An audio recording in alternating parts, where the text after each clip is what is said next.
Israel ఉక్కిరిబిక్కిరవుతోంది.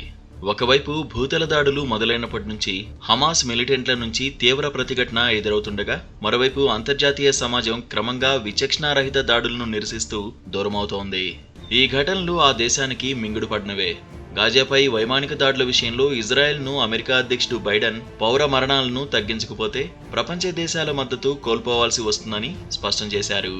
ఉత్తర గాజాలో జరిగిన ఆకస్మిక దాడిలో 9 మంది ఇజ్రాయెల్ సైనికులు మరణించారు. మరోచోట ఒకరు మృతి చెందారు. దీంతో ఇప్పటిదాకా 115 మంది ఇజ్రాయెల్ సైనికులు యుద్ధంలో మరణించారు.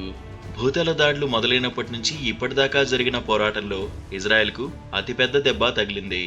షజాయాలో సైన్యంపై జరిగిన ఆకస్మిక దాడిలో 2 కమాండర్లు సహా 9 మంది సైనికాధికారులు మృతి చెందారు.